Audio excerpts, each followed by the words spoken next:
What is up, everybody? Wild Guy Gamer here.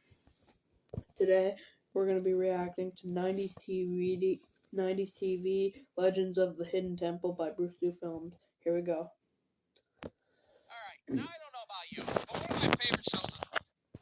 Alright, now I don't know about you, but one of my favorite shows as a kid was a little Nickelodeon game show called Legends of the Hidden Temple. And this show was pretty much your standard Nickelodeon game show at the time. You had a bunch of kids competing in trivia and physical challenges. And oh yeah, of course, there's a Big Daddy obstacle course at the end. Of course there is. Why not? It's the 90s. But what set this show apart from the rest was it had this giant animatronic talking head named Olmec, and this was apparently his hidden temple. This was his house. I am Olmec. This is my hidden temple. This is my house, you little bitches. Now, the temple was a 2.5-story fun house in Universal Studios and a bunch of rooms filled with puzzles and obstacles. Now, the whole goal of the show was for kids to navigate this temple and steal an ancient artifact that belonged to Olmec. If they somehow pulled that off, guess what? They won a trip to Space Camp. And Space Camp was cool in the 90s, let me tell you. Rockets and fucking stars and the rings of Saturn, bitch. Now, every episode would have a different ancient artifact that these kids were trying to get. It'd be something like Joan of Arc's helmet, or Leonardo da Vinci's paintbrush, fucking Ben Franklin's Weapon Extreme 2. Look, they pulled a lot of these artifacts out of their ass, all right? A lot of them were complete horseshit, if you ask me. Hell, a lot of the times, they weren't even ancient artifacts. They'd be like New Age shit. Today's episode is The Legend of Bill Clinton's Golden Saxophone. You'd be sitting on the couch like, Bill Clinton's golden saxophone? That motherfucker's still in office. What the hell? Now, the contestants on this show were made up of 6 teams, and they're all Hold on a sec.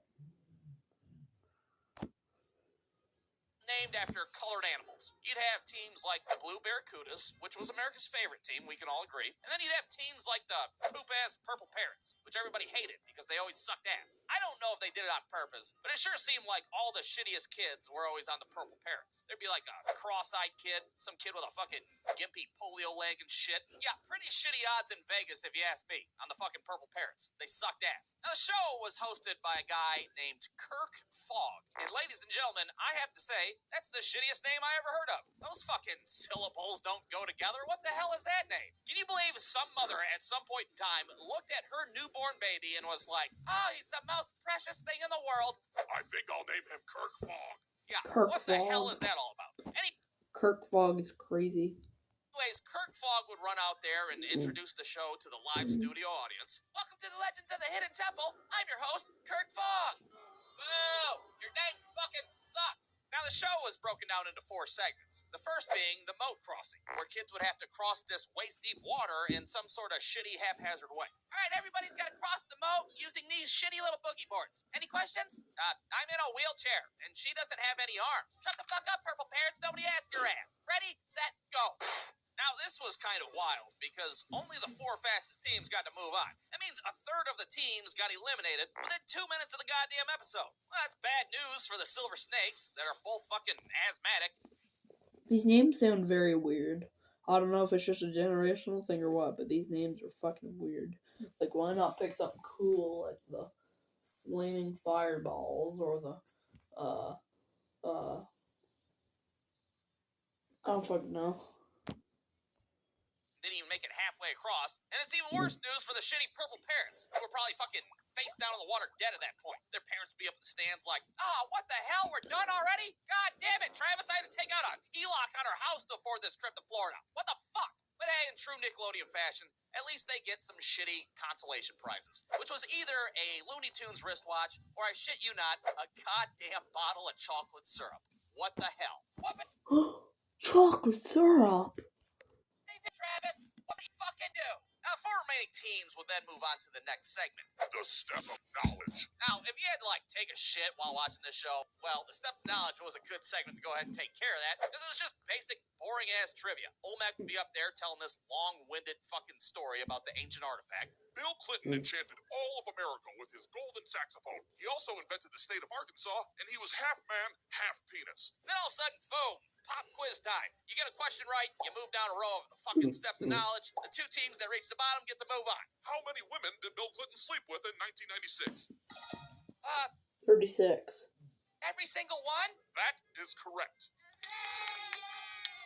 Every round of the Steps of Knowledge would always end the same way. And that would be with 2 winning teams at the bottom and 2 fucking attention deficit teams at the top that didn't even answer one single question right. So they would promptly fuck off and get their chocolate syrup prize, and we'd move on to the third segment. The Temple Games. Now, the Temple Games were 3 activities that the final 2 teams would compete in order to earn Pendants of Life. Whoever had the most Pendants of Life got to move on to Olmec's Temple Run, a.k.a. The Big Daddy Obstacle Course. The Big Now, these Daddy games would always be obstacle course, loosely okay. based on that episode's theme. So for a fucking Bill Clinton saxophone episode, it would be like, you guys gotta fucking climb this rock wall that's in the shape of Arkansas. Now you guys gotta fucking balance the budget with Newt Gingrich. How about that? Okay, whoever throws 2 balls through this mouth hole of this cardboard cutout of Monica Lewinsky gets the last pennant of life. You know, Bill Clinton shit. Whatever they could think of. But naturally, whoever got the most pennants of life got to move on to the one and only Olmec's Temple Run. Now, the Temple Run was really what put the asses in the seats. And the concept was pretty simple. One kid would have 3 minutes to Indiana Jones' ass inside and try to snag that sweet, sweet Bill Clinton saxophone. Now, each room in the temple would have either an obstacle or a puzzle that they'd have to navigate in order to reach the next room. And if they got the artifact out of the treasure room and ran it back to Kirk Fogg in time, well, guess what? Space Camp City, here we fucking come. Well, now, on paper, that doesn't sound too difficult. Well, what if I told you that 3 of the random rooms in the temple had strange, angry men inside that would snatch your ass up? Come here, you little fucker!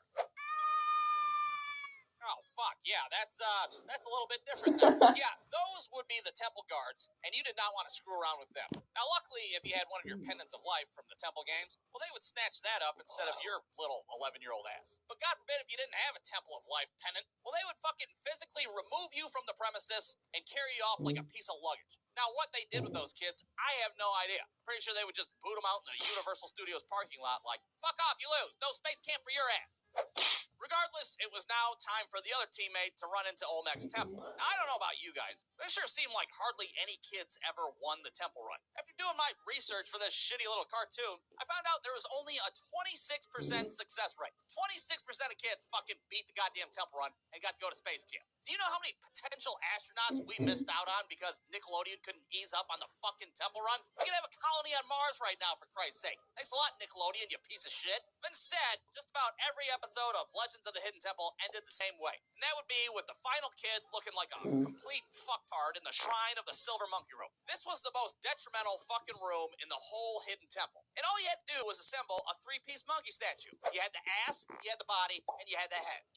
That was it. That's all you had to do. But for whatever reason, it was the most perplexing thing to any... No, if it's just me, but I feel like Brewstew is getting more boring lately. Like, he's not cussing as much, and he's just not funny anymore. I don't know if it's just me.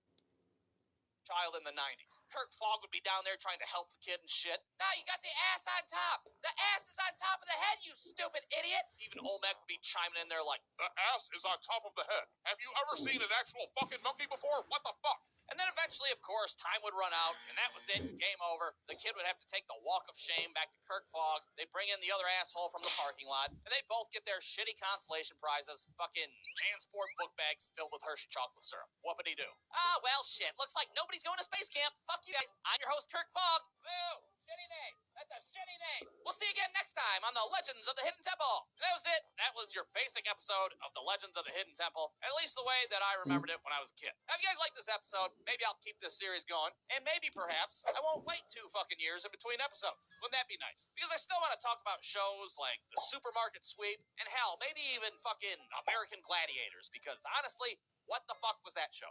The end. That's it for this video, guys. If you like this, we'll do more reactions. Something like every day. Comment, subscribe. See y'all later. Bye.